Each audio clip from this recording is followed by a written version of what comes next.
નમસ્કાર વિદ્યાર્થી મિત્રો, કેમ છો? ચાલો આજના લેક્ચરની આપણે શરૂઆત કરીએ. એક નવી શરૂઆત કરીએ વિભાગ ત્રિઅંગીથી. ત્રિઅંગી એટલે શું? પહેલા આપણે એની વિશેષતા જોઈએ. મૂળ, પ્રકાંડ અને પર્ણ જેવા અંગો ધરાવતી વનસ્પતિ એને કહેવાય ત્રિઅંગી.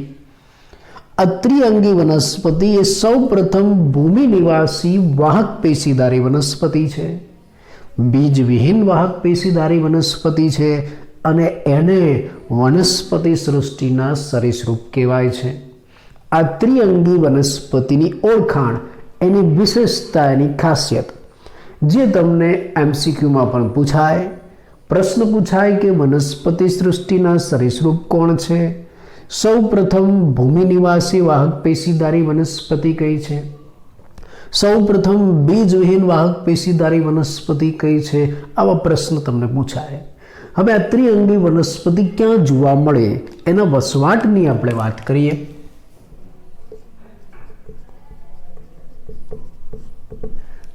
ઠંડા, ભેજયુક્ત અને છાયાપ્રિય વસવાટમાં વસે છે.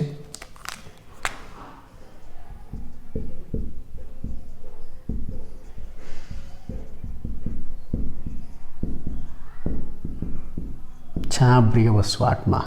હા, પણ ઘણી વખત રેતાળ જમીન હોય ને એમાં પણ સારી રીતે ફૂલે ફાલે છે, એટલે કે વિકાસ પામે છે. કેટલીક ત્રિઅંગી વનસ્પતિ રેતાળ જમીન ઉપર પણ સારી રીતે ફૂલે ફાલે છે. એનો વસવાટ ક્યાં વસે? ઠંડા, ભેજયુક્ત, છાયાપ્રિય વસવાટમાં. અને કેટલીક ત્રિઅંગી વનસ્પતિ એવી છે કે જે રેતાળ જમીનમાં પણ સારી રીતે ફૂલે ફાલે છે. એના વસવાટની વાત કરી. હવે આપણે એની ઉપયોગિતા પણ જોઈ લઈએ.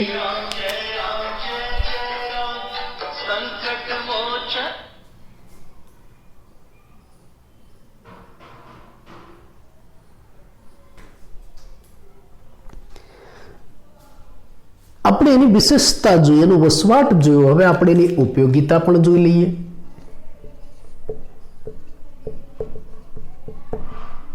ઉપયોગિતા કે એનો ઉપયોગ ક્યાં થાય છે? આમ તો આનું બહુ વધારે પડતું આર્થિક મહત્વ નથી, પણ જે પણ થોડી ઘણી ઉપયોગિતા છે ને એ પણ અગત્યની છે. સૌથી પહેલો અને વધારે પડતો એનો ઉપયોગ સુશોભનમાં થાય.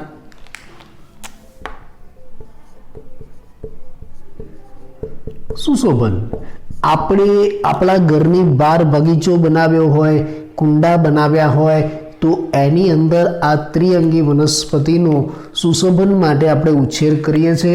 એમાંય ખાસ કરીને ફન્સ પ્રકારની ત્રિઅંગી વનસ્પતિ, ઉદાહરણ તરીકે હંસરાજ. આ હંસરાજ જેવી વનસ્પતિ છે ને, એનો સુશોભન માટે આપણે આપણા બગીચામાં અથવા તો કુંડામાં ઉછેર કરીએ છીએ અને ઉગાડીએ છીએ. બીજી એની અગત્યની ઉપયોગિતા છે ઔષધીય ઉપયોગિતા. ઘણી બધી ત્રિઅંગી વનસ્પતિ છે એ પોતાનું ઔષધીય મૂલ્ય ધરાવે છે, એટલે ઔષધ તરીકે પણ આપણે ઉપયોગ કરી શકીએ છીએ. ખાસ વિશેષતા MCQમાં પૂછાય, એનો ઉપયોગ ભૂમિબંધકો તરીકે થાય છે. ભૂમિબંધકો, સોઇલ બાઇન્ડર. સોઇલ બાઇન્ડર, ભૂમિબંધકો. તમને પ્રશ્ન થાય કે આ ભૂમિબંધકો એટલે શું? ભૂમિને બાંધી દેવાની? એવું નહીં, એનું બંધારણ રચવાનું. ભૂમિનું સામાન્ય ફળદ્રુપ બંધારણ રચવાનું. માન લો કે કોઈ જગ્યાએ કન્સ્ટ્રક્શન થાય છે અને જમીન એકદમ ખરાબ થઈ ગઈ, ત્યાં હવે વનસ્પતિ નથી ઉગી શકતી, તો તમારે ત્યાં પહેલાં આવી ત્રિઅંગી વનસ્પતિ ઉગાડવાની. એટલે એ જે જમીન છે ને ફળદ્રુપ થઈ જાય, એનું ફરી પાછું યોગ્ય બંધારણ રચાઈ જાય. માટે એને શું કહેવાય છે? ભૂમિબંધક, સોઇલ બાઇન્ડર. તો આ ત્રણ એની ખાસ ઉપયોગિતા છે. એક તો સુશોભનમાં, બીજું ઔષધ તરીકે, અને ત્રીજું ભૂમિબંધક તરીકે એનો ઉપયોગ થાય છે. એનો ઉપયોગ જોયા પછી એનો વનસ્પતિ દેહ કેવો, એનું સ્વરૂપ આપણે જોઈએ.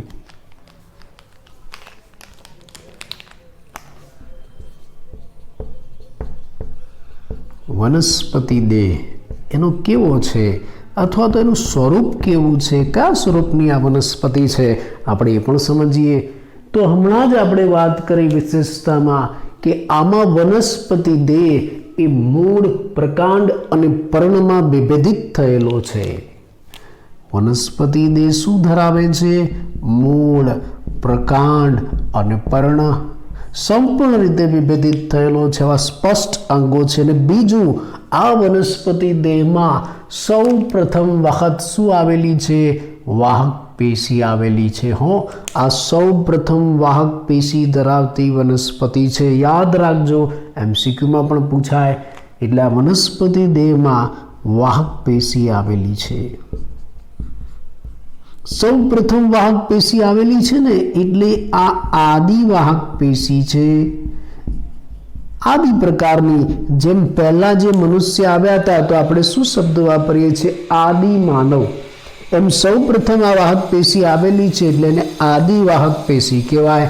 તમને પ્રશ્ન એમ થાય કે વાહક પેશી એટલે શું? જાણો છો હે ને? આમ તો તમે જાણતા જ હશો કે વાહક પેશી એટલે શું. તમે નામ પણ જાણતા હશો, જલવાહક અને અન્નવાહક પેશી. અને કદાચ ન જાણતા હોય ને તો આપણે આગળ એક ચેપ્ટર ભણવાનું છે, હું તમને શીખવાડી દઈશ. એટલે આમાં વાહક પેશી આવેલી છે. કઈ? જલવાહક અને અન્નવાહક પેશી આવેલી છે. જલવાહક પેશી અને અન્નવાહક પેશી આવેલી છે, બંને પ્રકારની. હા, પણ આ આદિ પ્રકારની છે એટલે થોડો ફરક છે. આ જે જલવાહક પેશી છે ને, એમાં જલવાહી નીતિ હોય, જલવાહિનીનો અભાવ. આમાં જલવાહી નીકી છે હાજર અને જલવાહિનીનો અભાવ ગેરહાજર. આ નથી. જલવાહક પેશીના જે ઘટકો છે એમાં જલવાહી નીકી છે અને જલવાહિનીનો અભાવ છે.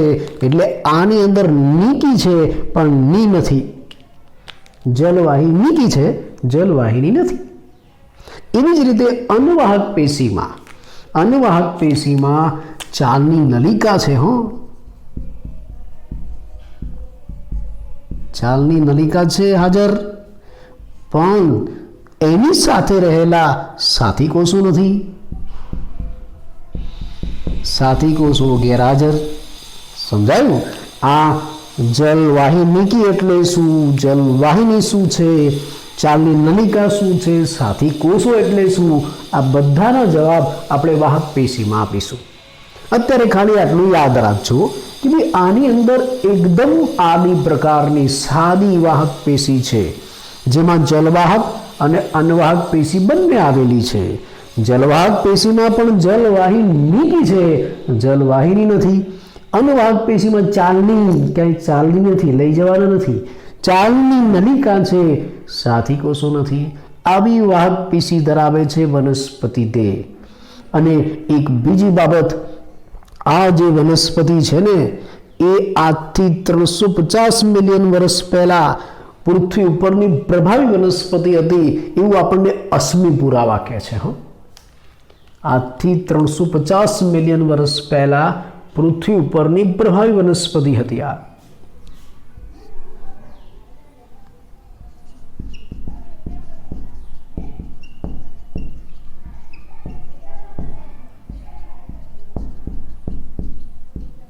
પૃથ્વી ઉપરની પ્રભાવી વનસ્પતિ હતી.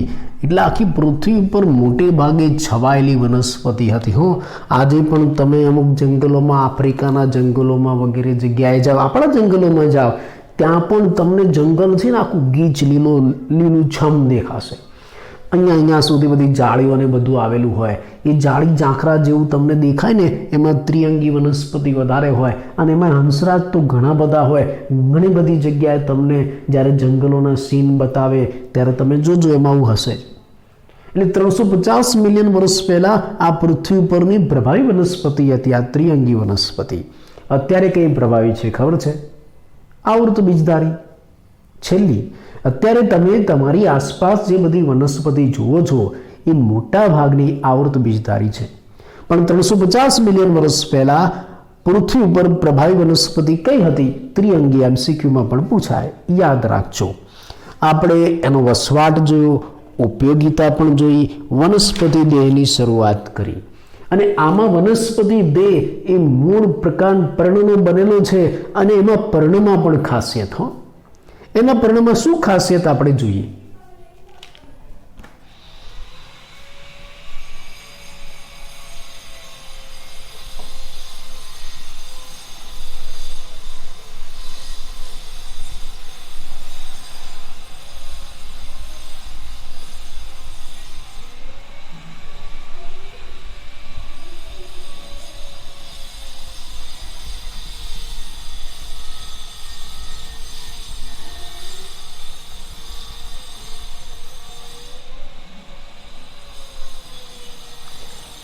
ત્રિઅંગી વનસ્પતિ જેમાં મૂળ, પ્રકાંડ અને પર્ણનો બનેલો વનસ્પતિ દેહ છે.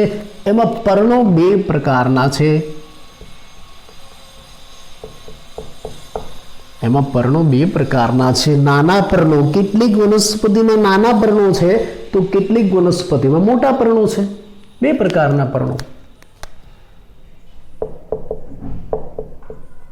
નાના પર્ણો અને મોટા પર્ણો. આ જે નાના પર્ણો છે ને એને સૂક્ષ્મ પર્ણો એવું પણ કહેવાય છે. સૂક્ષ્મ પર્ણો અથવા તો પર્ણી એમ પણ કહેવાય છે. અને મોટા પર્ણો છે ને એને મહાપર્ણો પણ કહેવાય છે. ઇંગ્લિશમાં એને માઇક્રોફિલ્સ કહેવાય.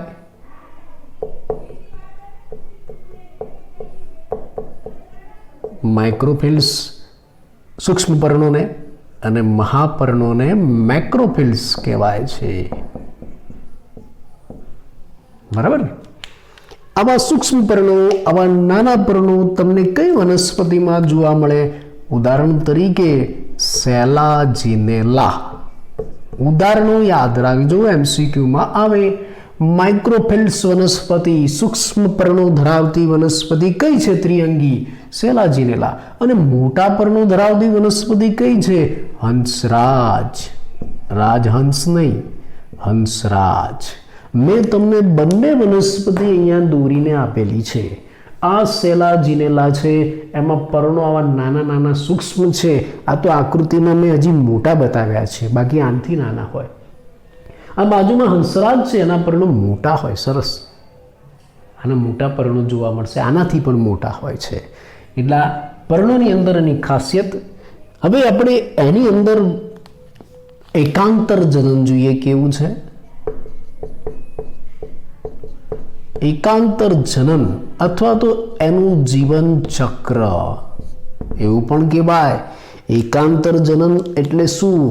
વનસ્પતિના જીવનમાં મુખ્ય બે અવસ્થાઓ વારાફરતી આવે છે, એને એકાંતર જનન કહેવાય. કઈ બે અવસ્થાઓ દરેક વનસ્પતિમાં હોય? એક બીજાણુજનક અને બીજી જન્યુજનક. આ બંને અવસ્થાઓ વારાફરતી આવે, એને શું કહેવાય છે? એકાંતર જનન કહેવાય છે. એટલે આ વનસ્પતિમાં પણ એકાંતર જનન જોવા મળે છે. આ વનસ્પતિના જીવનમાં પણ બીજાણુજનક અને જન્યુજનક અવસ્થા વારાફરતી આવે છે. એટલે આના જીવનમાં પણ બીજાણુજનક અને જન્યુજનક અવસ્થાઓ વારાફરતી આવે છે. દરેક વનસ્પતિમાં આ બે અવસ્થા હોય અને અહીંયા મુખ્ય અવસ્થા બીજાણુજનક અવસ્થા છે. આ ત્રિઅંગી વનસ્પતિમાં મુખ્ય અવસ્થા કઈ? બીજાણુજનક અવસ્થા અને જન્યુજનક અવસ્થા ગૌણ અવસ્થા છે. એટલે આ બીજાણુજનક અવસ્થા જે છે એ મુખ્ય અવસ્થા છે. બીજાણુજનક એ મુખ્ય અવસ્થા અને જન્યુજનક એ ગૌણ અવસ્થા. બરાબર. તમને યાદ છે આગળ તમે દ્વિઅંગી ભણ્યા, એમાં મુખ્ય અવસ્થા કઈ હતી? દ્વિઅંગીમાં મુખ્ય અવસ્થા જન્યુજનક હતી અને ગૌણ અવસ્થા કઈ હતી? બીજાણુજનક. એના કરતા ઊંધું. તમે મુખ્ય અવસ્થા કોને કહેશો? કોને કહેશો મુખ્ય અવસ્થા? વનસ્પતિ દેહ જે અવસ્થામાં હોય ને એ મુખ્ય અવસ્થા. વનસ્પતિ દેહ પોતે જે અવસ્થામાં હોય એ મુખ્ય અવસ્થા. દાખલા તરીકે આમાં મૂળ, પ્રકાંડ અને પર્ણ ધરાવતો જે વનસ્પતિ દેહ છે એ બીજાણુ પેદા કરે છે, એટલે મુખ્ય અવસ્થા કઈ થઈ? બીજાણુજનક અવસ્થા. વનસ્પતિ દેહ જે પેદા કરે ને એ મુખ્ય અવસ્થા. જો વનસ્પતિ દેહ બીજાણુ પેદા કરે તો મુખ્ય અવસ્થા બીજાણુજનક અવસ્થા. અને જો વનસ્પતિ દેહ પોતે જન્યુઓ પેદા કરે તો મુખ્ય અવસ્થા જન્યુજનક અવસ્થા. એટલે આની અંદર મૂળ, પ્રકાંડ અને પર્ણ ધરાવતો જે વનસ્પતિ દેહ છે એ બીજાણુ પેદા કરે છે.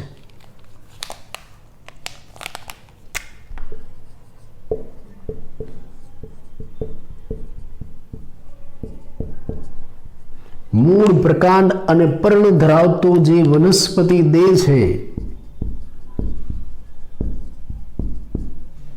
એ બીજાણુ પેદા કરે છે. માટે મુખ્ય અવસ્થા વનસ્પતિ દેહ પોતે મુખ્ય અવસ્થા કઈ છે? બીજાણુજનક અવસ્થા. એનો મતલબ શું થયો? જનક એટલે પેદા કરવું. જનક એટલે પેદા કરવું. એટલે આ વનસ્પતિ શું પેદા કરે છે? બીજાણુ પેદા કરે છે. એક ખાસિયત, આ વનસ્પતિ બીજાણુ ક્યાંથી પેદા કરે ખબર છે તમને? પર્ણોમાંથી. આ ત્રિઅંગી વનસ્પતિમાં બીજાણુજનક અવસ્થા મુખ્ય છે અને આ બીજાણુનું નિર્માણ પર્ણોમાંથી થાય છે. જે પર્ણોમાંથી બીજાણુનું નિર્માણ થાય એને બીજાણુ પર્ણ કહેવાય. એટલે આમાં બીજાણુજનક અવસ્થા મુખ્ય છે અને એ બીજાણુઓનું નિર્માણ શાના ઉપરથી થાય છે? પર્ણ ઉપરથી થાય છે. અને માટે જ એ પર્ણને શું કહેવાય છે? બીજાણુ પર્ણો. બીજાણુ ધરાવતા પર્ણો જેને કહેવાય છે બીજાણુ પર્ણો. આ પર્ણો પર બીજાણુ છે, બીજાણુ ધાની આવેલી છે એટલે બીજાણુ પર્ણ કહેવાય છે. એટલે ફરી એકવાર, ત્રિઅંગી વનસ્પતિ, મૂળ, પ્રકાંડ અને પર્ણ ધરાવતી ત્રિઅંગી વનસ્પતિ, એમાં મુખ્ય અવસ્થા કઈ છે? બીજાણુજનક અવસ્થા. એટલે શું પેદા કરે? બીજાણુ. પણ એ બીજાણુ ક્યાંથી પેદા કરે? પર્ણો ઉપરથી. એ પર્ણોને શું કહેવાય? બીજાણુ પર્ણો કહેવાય. હા, કેટલીક વનસ્પતિમાં આ જે બીજાણુ પર્ણો છે એ વિશિષ્ટ રીતે એકબીજા સાથે સંગઠિત થઈને શંકુ આકારની રચના બનાવે છે.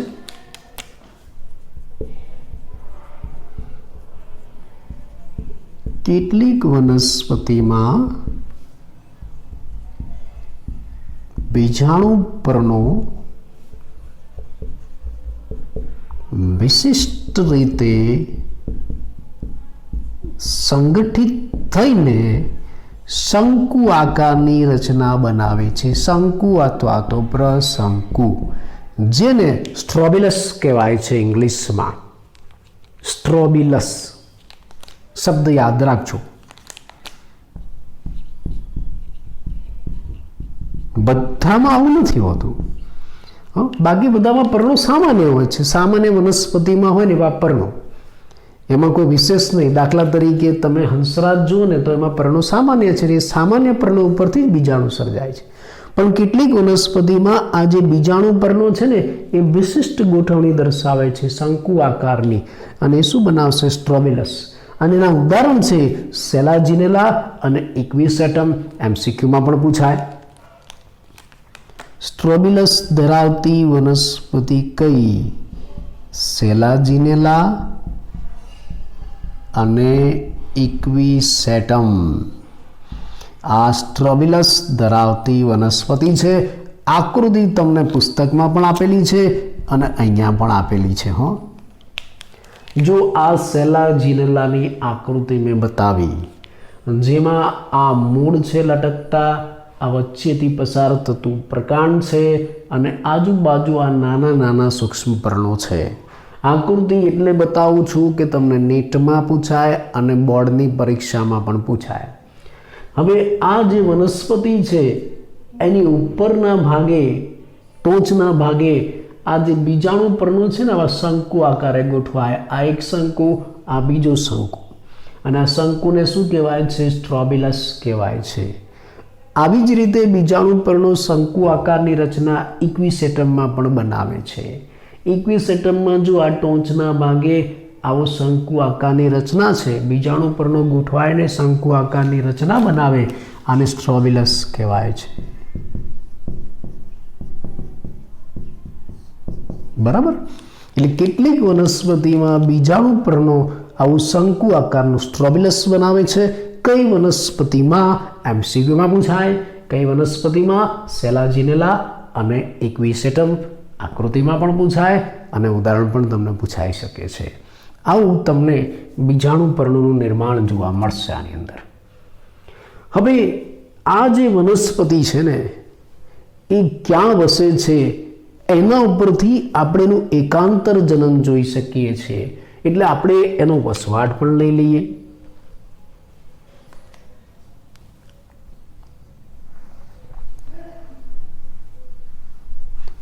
ચલો હવે આ બીજાણુજનક અવસ્થામાં આગળ શું થશે, એનું જીવન કેવી રીતના ચાલશે, આપણે એનું જીવન ચક્ર જોઈએ. હવે આકૃતિમાં બતાવું. હા, જો આ વનસ્પતિમાં એકાંતર જનન જોવા મળે છે, બીજાણુજનક જન્યુજનક અવસ્થા વારાફરતી આવે છે. બીજાણુજનક અવસ્થા કઈ? વનસ્પતિ દેહ પોતે, મૂળ પ્રકારને પર્ણ. એમાં બીજાણુ ક્યાં સર્જાય? પર્ણો ઉપર. દાખલા તરીકે આ ઉદાહરણ લઈએ આપણે હંસરાજનું. આ હંસરાજ નામની વનસ્પતિ છે, એમાં આ મૂળ છે, આ એના પ્રકાંડ છે અને પ્રકાંડ ઉપર આવા મોટા પર્ણો આવેલા છે. હવે જ્યારે આ વનસ્પતિ હંસરાજ નામની આ જે વનસ્પતિ છે પરિપક્વ થશે, એટલે એના આ જે પર્ણો છે એના ઉપર બીજાણુધાની સર્જાશે. આ એના પર્ણો છે ને એના ઉપર બીજાણુધાની સર્જાય. કેમ કે મુખ્ય અવસ્થા કઈ છે? બીજાણુજનક અવસ્થા.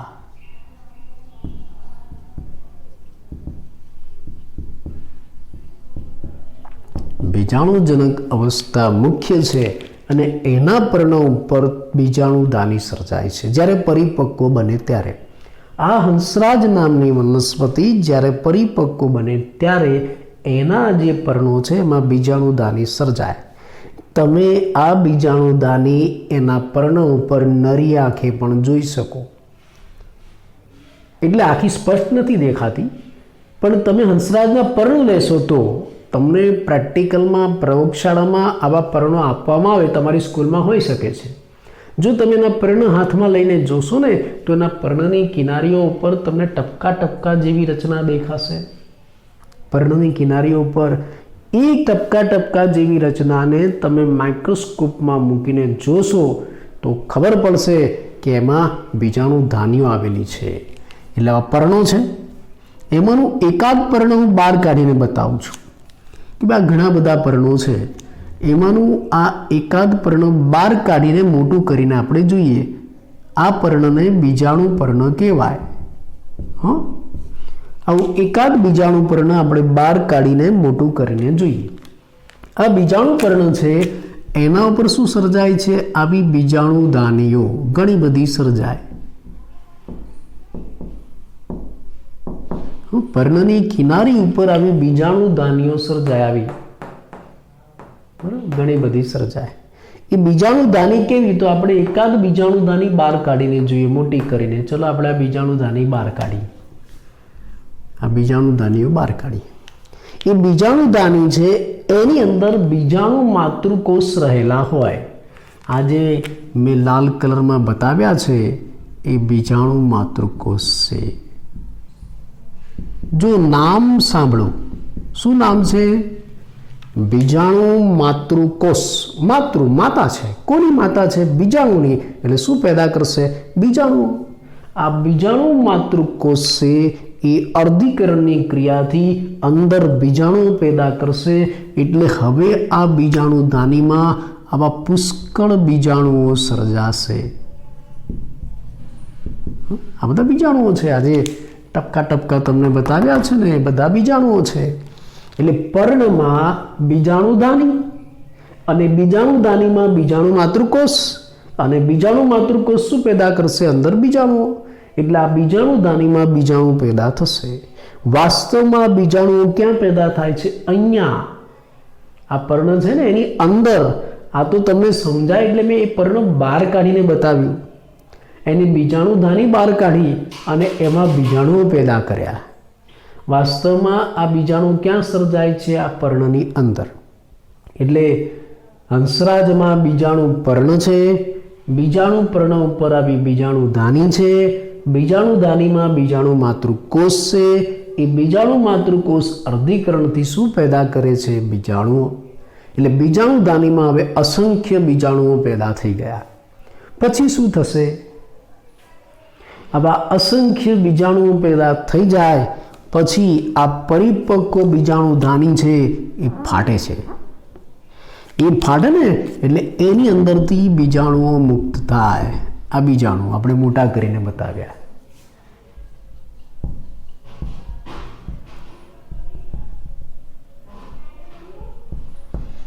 એની અંદરથી બીજાણુઓ મુક્ત થાય અને આ મુક્ત થયેલા બીજાણુ જમીન ઉપર પડે. આ મુક્ત થયેલા બીજાણુ જમીન ઉપર પડે, અયોગ્ય પર્યાવરણ મળે ને એને યોગ્ય પર્યાવરણ મળે ત્યારે એનું અંકુરણ થાય.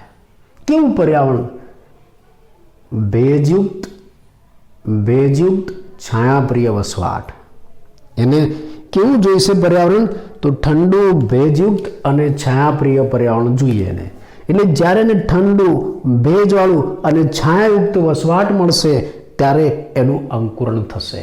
એટલે હવે આ બીજાણુનું શું થાય છે? અંકુરણ. અને એ પણ ક્યારે? કન્ડિશન એપ્લાય, શરતોને આધીન કે ભાઈ બીજાણુનું અંકુરણ ક્યારે થાય? જ્યારે ઠંડુ, ભેજયુક્ત અને છાયાવાળું પર્યાવરણ મળે ત્યારે. બરાબર? ઠંડુ, ભેજયુક્ત અને છાયાવાળું પર્યાવરણ મળે ત્યારે જ આ બીજાણુનું અંકુરણ થાય, નહીતર ન થાય. અને એટલે જ આ ત્રિઅંગી વનસ્પતિ છે આખા વિશ્વમાં, સમગ્ર વિશ્વમાં બધે પથરાયેલી નથી. એનો જે વિસ્તાર છે, ફેલાવો છે એ મર્યાદિત છે, સીમિત છે. આખા વિશ્વમાં બધે પ્રસાર પામેલી નથી, બધે ફેલાયેલી નથી. અમુક મર્યાદિત વસવાટની અંદર જ એ જોવા મળશે. કયા વસવાટમાં? જ્યાં ઠંડુ, ભેજવાળું અને છાયાવાળું વાતાવરણ હોય ને ત્યાં જ એનું અંકુરણ થાય. બીજી એક બાબત, આ જે ત્રિઅંગી વનસ્પતિ છે ને એના ફલન માટે પણ પાણી જરૂરી છે. ત્રિઅંગી વનસ્પતિ છે એનું ફલન હંમેશા પાણીમાં થાય. આ બંને આવશ્યકતાઓના કારણે ત્રિઅંગી છે એ સંકુચિત ભૌગોલિક વિસ્તારમાં જ જોવા મળે છે. સંકુચિત એટલે મર્યાદિત ભૌગોલિક વિસ્તારમાં જોવા મળે છે, બધી જગ્યાએ જોવા નથી મળતી. તમને આ કારણ પૂછાય કે ભાઈ ત્રિઅંગી વનસ્પતિ સંકુચિત ભૌગોલિક વિસ્તારમાં જ જોવા મળે છે, સમજાવો. ટૂંકો પ્રશ્ન અથવા તો કારણ શું આવશે આપણે જોઈએ.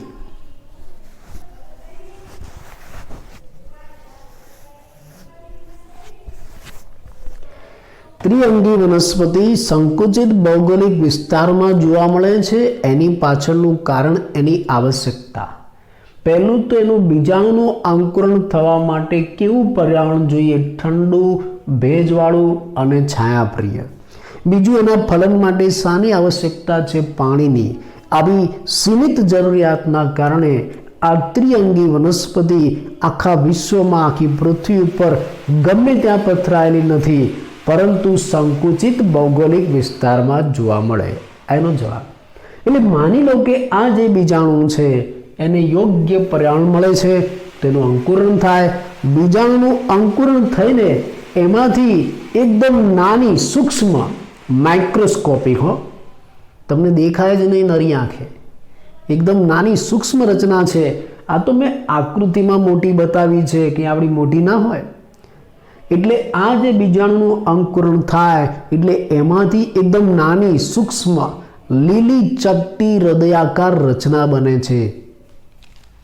આ રહી આકૃતિમાં મેં બતાવી, જો આ રહી આવી રચના બનશે.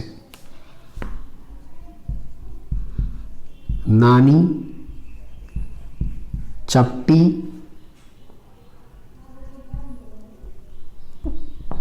બહુકોષીય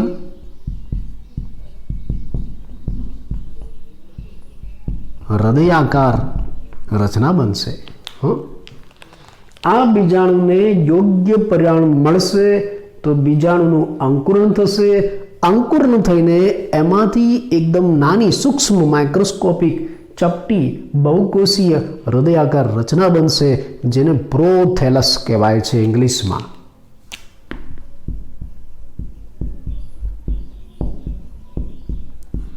પ્રોથેલસ, અને એને ગુજરાતીમાં પ્રસુકાયક કહેવાય છે. પ્રોથેલસ ડબલ એલ આવશે. પ્રસુકાયક. આ જે નાની ચપટી બહુકોષીય હૃદયાકાર રચના બની પ્રોથેલસ પ્રસુકાયક, એને જન્યુજનક અવસ્થા કહેવાય છે. એટલે આ રીતે જન્યુજનક અવસ્થાનું નિર્માણ થાય છે. શામાંથી? બીજાણુમાંથી. એટલે આ બીજાણુનું અંકુરણ થાય એટલે એમાંથી શું બને? આવી જન્યુજનક અવસ્થા. જો આ જન્યુજનક અવસ્થા જમીનમાં જ છે, એની સાથે આવી મૂળ જેવી રચના પણ છે, મુક્ત જેવી છે, પ્રકાશ સંશ્લેષી છે, પોતાનો ખોરાક જાતે બનાવે છે. મુક્ત જીવી, પ્રકાશ સંશ્લેષી છે, પોતાનો ખોરાક જાતે બનાવે છે, એ આ બીજાણુજનક અવસ્થા ઉપર આધારિત નથી. એટલે અહીંયા જન્યુજનક અવસ્થા મુક્ત છે, પ્રકાશ સંશ્લેષી છે, પોતાનો ખોરાક જાતે બનાવે છે. આ બીજાણુજનક અવસ્થા ઉપર આધાર નથી રાખતી, એના ઉપર નથી બનતી, એના ઉપર પેદા નથી થતી, ગમે ત્યાં સર્જાય. આવું એટલે કહેવામાં આવે છે કે તમે આગળ જોયું દ્વિઅંગીમાં મુખ્ય અવસ્થા કઈ હતી? જન્યુજનક અવસ્થા. નથી ઊંધું. અને એના ઉપર પ્રાવર નામની બીજાણુજનક અવસ્થા બની હતી, યાદ છે? એના ઉપર બની હતી. એટલે એમાં જે બીજાણુજનક અવસ્થા હતી ને, એ જન્યુજનક અવસ્થા ઉપર પરોપજીવી હતી, એમાંથી પોષણ મેળવતી હતી. અહીંયા એવું નથી. અહીંયા જન્યુજનક અવસ્થા સ્વતંત્ર છે, મુક્ત જીવી, પોતાની જાતે ખોરાક બનાવે છે, આની સાથે કોઈ લેવા દેવા નહીં. ચલો હવે આ કઈ અવસ્થા છે? જન્યુજનક અવસ્થા. જન્યુજનક અવસ્થા એટલે લિંગી પ્રજનન અવસ્થા. એટલે આની ઉપર હવે લિંગી અંગોનું નિર્માણ થાય. આ જે પ્રોથેલસ નામની રચના છે, એની ઉપર હવે લિંગી અંગોનું નિર્માણ થશે.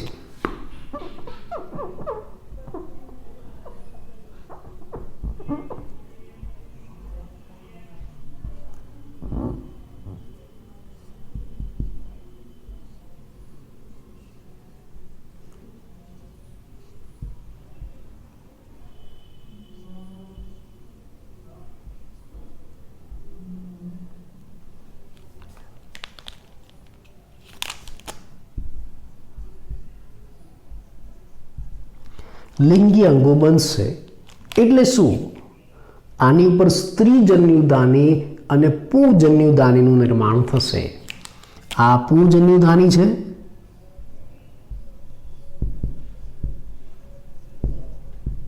અને આ સ્ત્રી જન્યુદાની છે.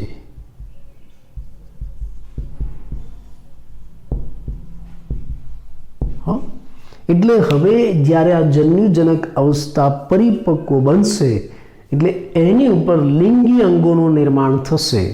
એની ઉપર પુંજન્યુદાની અને સ્ત્રીજન્યુદાની બનશે.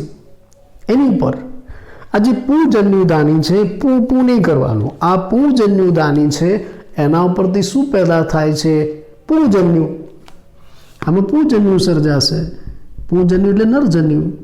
એ આવા ચલિત હોય, આવા કુંતલાકાર કસાવાળા ચલિત પુંજન્યુ છે.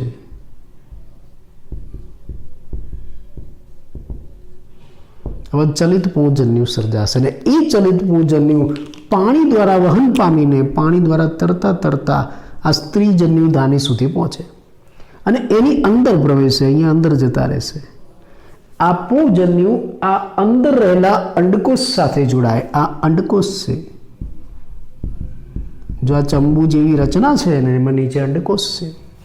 એ અંડકોષ સાથે આ પુંજન્યુ જોડાશે. એટલે આ પુંજન્યુદાની છે, એમાંથી પુંજન્યુ મુક્ત થયા અને મુક્ત થયેલા પૂજન્યુ છે આ સ્ત્રીજન્યુ ધાનીમાં જાય અને એમાં રહેલા અંડકોષ સાથે જોડાય એટલે ફલન થાય. ફલન થાય એટલે શું બને? ફલિતાંડ. એટલે આમાં અંદર હવે ફલિતાંડ બનશે. આ ફલિતાંડ, આવું ફલિતાંડ બન્યું. અને પછી આ જે ફલિતાંડ છે એમાંથી આવો ગર્ભ અથવા તો ભ્રૂણ બનશે. આ ફલિતાંડ શું બનાવશે? આવો ગર્ભ અથવા તો ભ્રૂણ બનાવશે.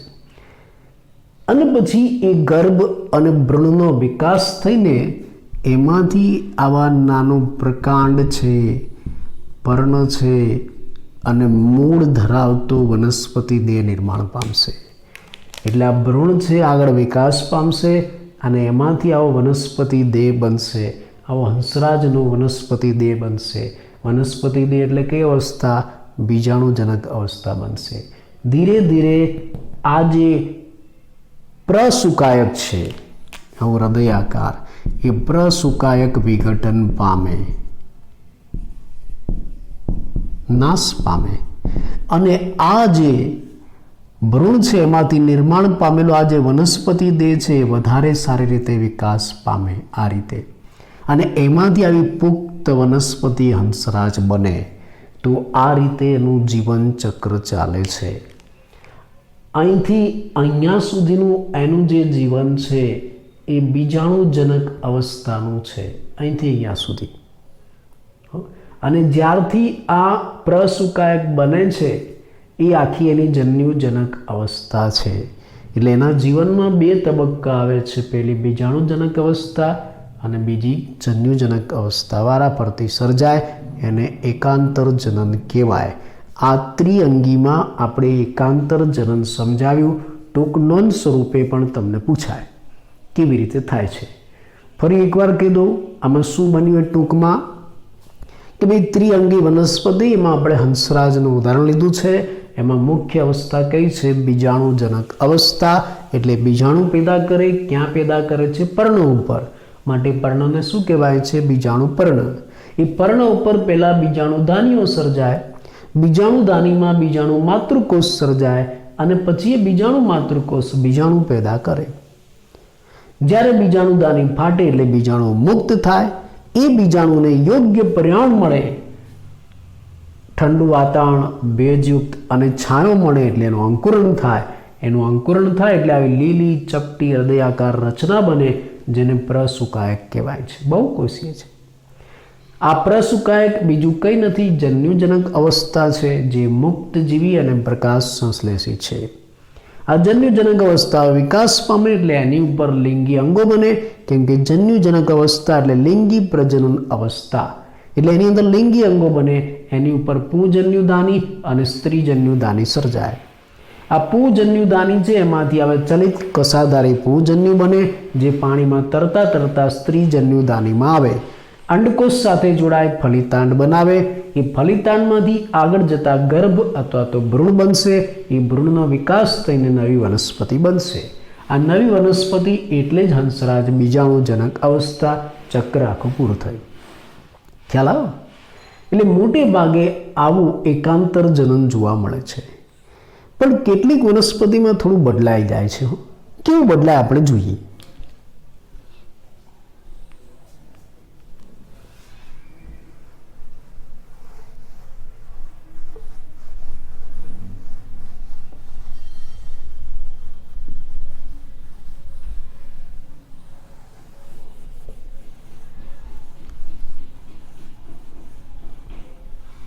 જો આ ત્રિઅંગી વનસ્પતિ છે એમાં બીજાણુજનક અવસ્થા મુખ્ય છે.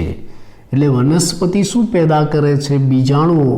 પણ એક અગત્યની બાબત, આ ત્રિઅંગી વનસ્પતિમાં બે પ્રકારના બીજાણુઓ સર્જાય છે. બીજાણુ બે પ્રકારના છે ત્રિઅંગીમાં.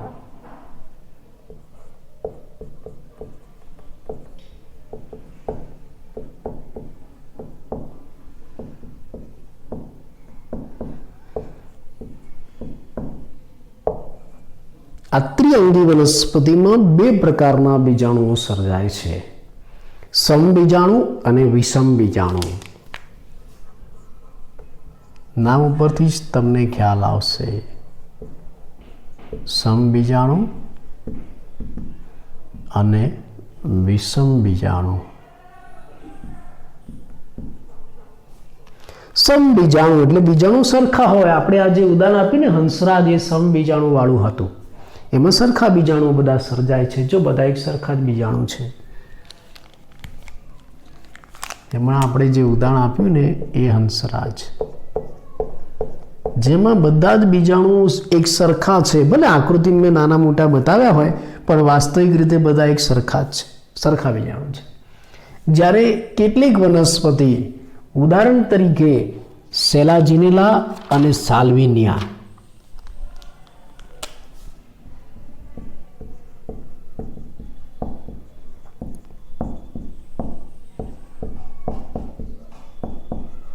MCQમાં પણ પૂછાય. હો, સેલાજિનેલા અને સાલ્વિનિયા નામની જે ત્રિઅંગી વનસ્પતિ છે, એમાં બે પ્રકારના બીજાણુ સર્જાય છે, સરખા નથી. એને વિષમ બીજાણુ કહેવાય છે. બે પ્રકારના બીજાણુ. કયા બે પ્રકારના? લઘુ બીજાણુ અને મહાબીજાણુ.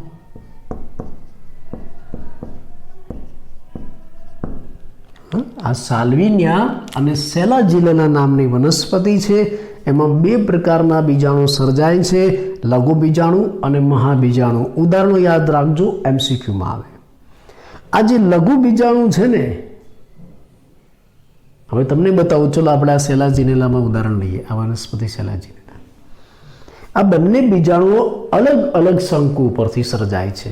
જો સેલાજિનેલામાં તો આવું સ્ટ્રોબિલસ શંકુ છે, આપણે આગળ વાત કરી. એટલે અહીંયા લઘુ બીજાણુ અને મહાબીજાણુ અલગ અલગ શંકુ ઉપરથી સર્જાય છે. માન લો કે આ જે છે એમાંથી લઘુ બીજાણુ સર્જાય છે. આમાંથી લઘુ બીજાણુ પેદા થયા અને પછી મુક્ત થયા.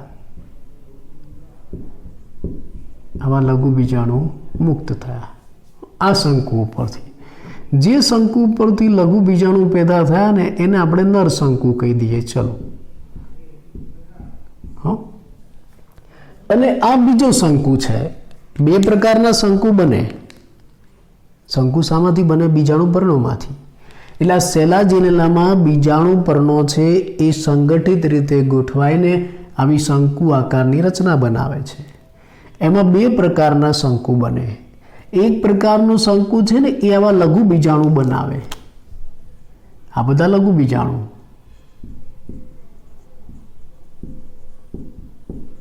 આવા લઘુ બીજાણુ બનાવે ને નર શંકુ કહેવાય. અને બીજા પ્રકારનું શંકુ છે ને એ મહાબીજાણુ બનાવે. આ મહાબીજાણુ, એને માદા શંકુ કહેવાય.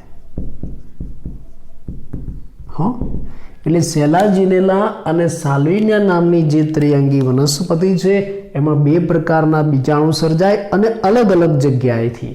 આમાંથી લઘુ બીજાણુ સર્જાય ને આમાંથી મહાબીજાણુ. બીજી એક ખાસિયત હવે તમે જુઓ. આમાંથી જે લઘુ બીજાણુ સર્જાય ને છૂટા પડ્યા. જો વનસ્પતિથી છૂટા પડ્યા, નીચે પડે છે અને પાણીમાં તરે છે. અને પાણીમાં તરતા તરતા ક્યાં આવશે? જ્યાં આ મહાબીજાણુ છે ને એની નજીક. જ્યાં માદા શંકુ છે મહાબીજાણુ ધરાવતો એની નજીક. એટલે આ જે બીજાણુ છે ને અહીંયા આવે ક્યાંક. માન લો કે અહીંયા આવ્યા, પછી એનું અંકુરણ થાય. એક ખાસિયત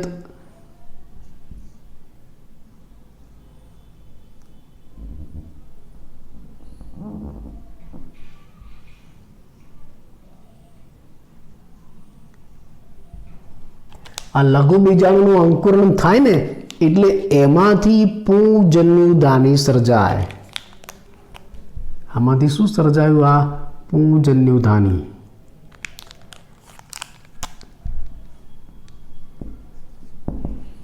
પુંજન્યુદાની. પૂ ઘણા કે સાહેબો પૂ કરે, આમાં આવે છે એટલે. હા, આમાંથી પુંજન્યુદાની સર્જાય છે. અને પુંજન્યુદાની શું બનાવે? અંદર પુંજન્યુઓ બનાવે. શું બનાવશે? પુંજન્યુઓ. જે ચલિત છે, કસાદારી છે, આવા પુંજન્યુઓ બનશે. ખ્યાલ આવ્યો? એટલે જો અહીંયા લઘુ બીજાણુ દાની આવા પર્ણોમાંથી સર્જાય એક અલગ શંકુમાંથી. અને છૂટી પડી પાણીમાં તરતી તરતી જ્યાં મહાબીજાણુ છે, માદા શંકુ છે, ત્યાં આવી. હવે જો અહીંયા જે મહાબીજાણુ બન્યા ને એ માદા શંકુમાં વનસ્પતિ ઉપર જ બન્યા, છૂટા નથી પડ્યા. આ મહાબીજાણુ પણ છૂટા નથી પડ્યા, ઉપર જ છે, આ શંકુ ઉપર જ. અને આ મહાબીજાણુમાંથી સ્ત્રીજન્યુ ધાની બનશે. અહીંયા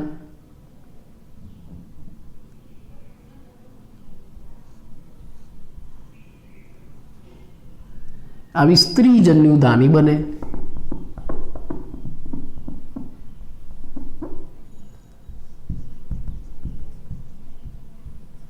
અને સ્ત્રીજન્યુ ધાની પણ ક્યાં બની? આ વનસ્પતિ ઉપર જ. જો આ જે નરશંકુ હતા ને એમાંથી લઘુ બીજાણુ છૂટા પડી ગયા, પણ આ માદા શંકુ છે તો વનસ્પતિ ઉપર જ રહે છે, છૂટા નથી પડતા. અને વનસ્પતિ ઉપર જ એમાં મહાબીજાણુ બને ને એમાં સ્ત્રીજન્યુ ધાની બને, વનસ્પતિ ઉપર જ. એટલે માદા જન્યુજનકનો વિકાસ વનસ્પતિ ઉપર જ થાય. એટલે આ જે લઘુ બીજાણુ છે ને એ શું બનાવશે? પુંજન્યુ ધાની. અને આ જે મહાબીજાણુ છે શું બનાવશે? સ્ત્રીજન્યુ ધાની. પુંજન્યુ ધાની એટલે નરજન્યુજનક અવસ્થા.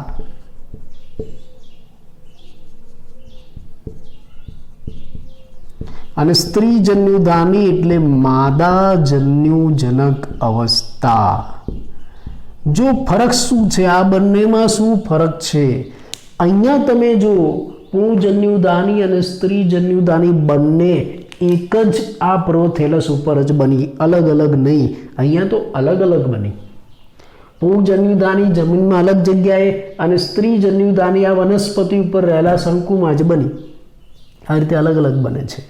હવે આ જે પુંજન્યુ ધાની છે એમાંથી આ જે પુંજન્યુ સર્જાયા ચલિત એ તરતા તરતા ક્યાં આવશે? આ સ્ત્રીજન્યુ ધાનીમાં આવશે. આ અંડકોષ સાથે જોડાશે. આ અંડકોષ છે, ફલન કરશે એટલે શું બનાવશે? અહીંયા ફલિતાંડ બનાવશે. ઉપર જ બન્યું ફલિતાંડ. આ ફલિતાંડ ક્યાં બન્યું? આની ઉપર જ. આ ફલિતાંડ વનસ્પતિ ઉપર જ. એટલે અહીંયા જે માદા જન્યુજનક અવસ્થા છે ને એ પરોપજીવી છે. જો જ્યારે નરજન્યુજનક અવસ્થા છે ને એ મુક્તજીવી છે. બે અલગ પ્રકારનું આવ્યું, આના કરતાં અલગ. પેલું આમાં તો પુંજન્યુ ધાની અને સ્ત્રીજન્યુ ધાની બંને આ પ્રસુકાયક ઉપર જ બન્યું. અહીંયા પુંજન્યુ ધાની અને સ્ત્રીજન્યુ ધાની અલગ અલગ બન્યું, બંને અલગ અલગ જગ્યાએ બને છે. એમાંથી લઘુ બીજાણુ છૂટા પડીને પાણીમાં તરતા તરતા આ મહાબીજાણુની નજીક આવે અને ત્યાં પુંજન્યુ ધાની બનાવે, સ્વતંત્ર, અલગ. પણ જે સ્ત્રીજન્યુ ધાની બને છે ને એ તો માદા શંકુ ઉપર જ બને છે, એની અંદર જ, આ વનસ્પતિ દેહ ઉપર જ. એટલે સ્ત્રીજન્યુ ધાની પરોપજીવી. આ જે માદા જન્યુજનક અવસ્થા છે ને એ પરોપજીવી છે, જ્યારે નરજન્યુજનક અવસ્થા કેવી છે? મુક્તજીવી છે. ઘણો ફરક આ બંનેમાં. એટલે હંસરાજના એકાંતર જનન અને સેલાજીનેલાના એકાંતર જનનમાં ફરક. એનું કારણ છે હંસરાજ એ સમબીજાણુ વનસ્પતિ છે, સેલાજીનેલા એ વિષમ બીજાણુ વનસ્પતિ છે. એમાં બે પ્રકારના બીજાણુ સર્જાય, લઘુ બીજાણુ અને મહાબીજાણુ. લઘુ બીજાણુ કોઈ અલગ જગ્યાથી બને અને મહાબીજાણુ પણ કોઈ અલગ જગ્યાથી બને. બીજું આ લઘુ બીજાણુ છે એ વનસ્પતિથી છૂટા પડી જાય છે, મુક્ત થઈ જાય છે, પોતાની જાતે વિકાસ પામે છે અને પુંજન્યુ ધાની બનાવે. પણ આ પુંજન્યુ ધાની ક્યાં બનાવે? જ્યાં સ્ત્રીજન્યુ ધાની છે, આ માદા શંકુ છે એની નજીક. જ્યારે મહાબીજાણુ ક્યાં બને છે? મહાબીજાણુ આ માદા શંકુમાં બને છે, વનસ્પતિ ઉપર જ. એ છૂટા નથી પડતા, લઘુ બીજાણુ છૂટા પડી ગયા. મહાબીજાણુ આ વનસ્પતિ ઉપર જ રહે છે, માદા શંકુમાં. અને ત્યાં એની અંદર જ સ્ત્રીજન્યુ ધાની બને છે, ત્યાં એની અંદર જ ફલન થાય છે, એની અંદર જ ગર્ભ બને છે અને એની અંદર જ નવી વનસ્પતિનો વિકાસ થાય છે. આવી જે પ્રકૃતિ છે એને બીજ પ્રકૃતિ કહેવાય છે, સીડ હેબિટ. આ બીજાણુજનક અવસ્થામાં રહેલ જે વનસ્પતિ છે, બીજાણુજનક અવસ્થા ઉપર જ ફલિતાંડ બનવું, ગર્ભ બનવો, બીજ બનવો, બીજાણુજનક અવસ્થા ઉપર જ, એને સીડ હેબિટ કહેવાય છે, બીજ પ્રકૃતિ કહેવાય છે. આ એક વિકાસ માટે મહત્વની ઘટના છે જે આની અંદર બને છે. તો મેં તમને આ ત્રિઅંગીમાં એકાંતર જનન સમજાવ્યું બે અલગ અલગ વનસ્પતિમાં. પહેલાં મેં તમને બતાવ્યું આ હંસરાજ જેવી સમબીજાણુ વનસ્પતિમાં એમાં બીજાણુઓ એક સરખા હતા. પછી મેં તમને બતાવ્યું આ સેલા જીનેલા જેવી વિષમ બીજાણુ વનસ્પતિમાં જેમાં લઘુ બીજાણુ અને મહાબીજાણુ અલગ અલગ જગ્યાએથી બને છે અને બંનેનો વિકાસ પણ અલગ અલગ રીતે થાય છે. લઘુ બીજાણુનો વિકાસ મુક્ત રીતે થાય છે, સ્વતંત્ર રીતે એ આ વનસ્પતિથી છૂટા પડી જાય છે. અને જમીનમાં જ્યાં આ મહાબીજાણુ છે એની નજીક વિકાસ પામીને પૂજન્યુદાની બનાવે છે. જ્યારે મહાબીજાણુ છે એનો વિકાસ આ માદા શંકુમાં વનસ્પતિ ઉપર જ થાય છે, આ પિતૃ વનસ્પતિ ઉપર, આ બીજાણુજનક અવસ્થાવાળી વનસ્પતિ ઉપર જ થાય છે. એમાં સ્ત્રીજન્યુદાની પણ બને છે, એમાં જ ફલન થાય છે, એમાંથી જ ભ્રૂણ બને છે. એટલે આને આપણે શું, એમાંથી જ બીજ બને છે. આવી જે પ્રકૃતિ છે એને સીડ હેબિટ, બીજ પ્રકૃતિ કહેવાય. તમને ટૂંકા પ્રશ્નમાં એવું પૂછાય કે સીડ હેબિટ સમજાવો, તો આટલું તમારે સમજાવવું પડે. આપણે ત્રિઅંગી વનસ્પતિમાં પ્રજનન એકાંતર જનન જોયું. એટલે આપણે ત્રિઅંગી વનસ્પતિમાં પહેલાં વિશેષતા સમજાવી, એની ઉપયોગિતા પણ જોઈ, એનું દેહ સ્વરૂપ પણ જોયું, એમાં એકાંતર જનનની પણ વાત કરી. હવે આપણે એનું વર્ગીકરણ કરીશું. આપણે લગભગ દરેક વિભાગમાં થોડું થોડું વર્ગીકરણ કરીએ છીએ, પણ અહીંયા વર્ગીકરણમાં હું તમને ખાલી વર્ગોના નામ જ આપીશ, એનો ડિટેલમાં પરિચય નહીં આપું, આપણી પુસ્તકમાં પણ નથી, એટલે આપણે નથી લેતા. ખાલી એના વર્ગો જણાવીએ. ત્રિઅંગીનું વર્ગીકરણ.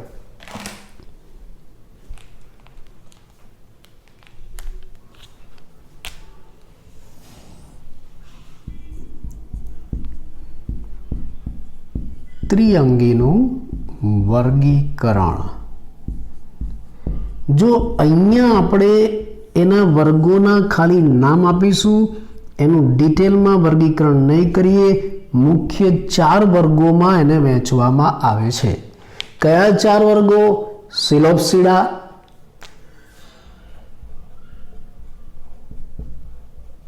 નામ યાદ રાખજો, MCQમાં આવે.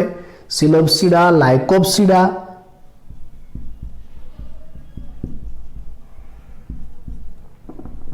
લાઇકોપ્સિડા, સ્ફિનોપ્સિડા,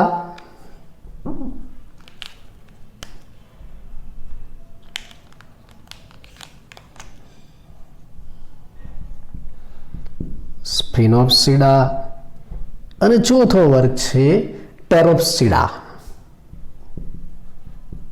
બરાબર, 4 વાર સેડા નીકળે છે. દ્વિઅંગીમાં 3 વાર નીકળતા હતા, આમાં 4 વાર. કયા સેડા છે? સિલોપ્સિડા, લાઇકોપ્સિડા, સ્પિનોપ્સિડા, ટેરોપ્સિડા. મજા આવે એવા નામ છે. સિલોપ્સિડા, લાઇકોપ્સિડા, સ્પિનોપ્સિડા, ટેરોપ્સિડા. કયા? સિલોપ્સિડા, લાઇકોપ્સિડા, સ્પિનોપ્સિડા, ટેરોપ્સિડા. આવા 4 સીડા, આ 4 વર્ગ ત્રિઅંગીના છે. ઉદાહરણ હું એને આપી દઉં. પરીક્ષામાં ઘણીવાર પૂછાય કે ભાઈ ત્રિઅંગીના ઉદાહરણ આપો. તો સિલોપ્સિડા એનું ઉદાહરણ છે સિલોટમ, સિલોટમ. લાઇકોપ્સિડા એનું ઉદાહરણ છે સેલા જીનેલા અને લાઇકોપોડિયમ.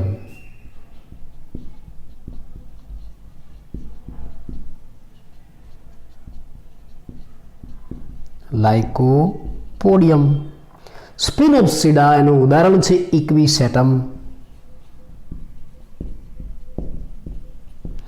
ટેરોપ્સિડા, ટેરોપ્સિડાનું ઉદાહરણ છે ટેરિસ, ટેરેસ નહીં, ટેરિસ. ડ્રાયોપ્ટેરિસ, ડ્રાયોપ્ટેરિસ અને એડિયન્ટમ. ઉદાહરણ ખાલી યાદ રાખજો, MCQમાં આવી શકે છે. આ ત્રિઅંગીનું આપણે વર્ગીકરણ જોયું. એને આપણે 4 વર્ગોમાં વહેંચીશું. કયા? સિલોપ્સિડા, લાઇકોપ્સિડા, સ્પિનોપ્સિડા અને ટેરોપ્સિડા.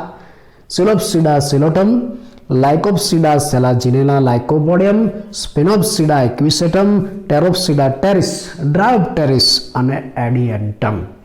તો અહીંયા આપણે ત્રિઅંગીનો એના વર્ગીકરણ સાથેનો અભ્યાસ પૂરો કર્યો અને એની સાથે આપણે અપુષ્પી ઉપસૃષ્ટિના 3 વિભાગ પૂરા કર્યા. એકાંગી, દ્વિઅંગી અને ત્રિઅંગી એટલે અપુષ્પીનો અભ્યાસ પૂરો કર્યો. હવે આપણે સપુષ્પીની શરૂઆત કરીશું નેક્સ્ટ લેક્ચરમાં.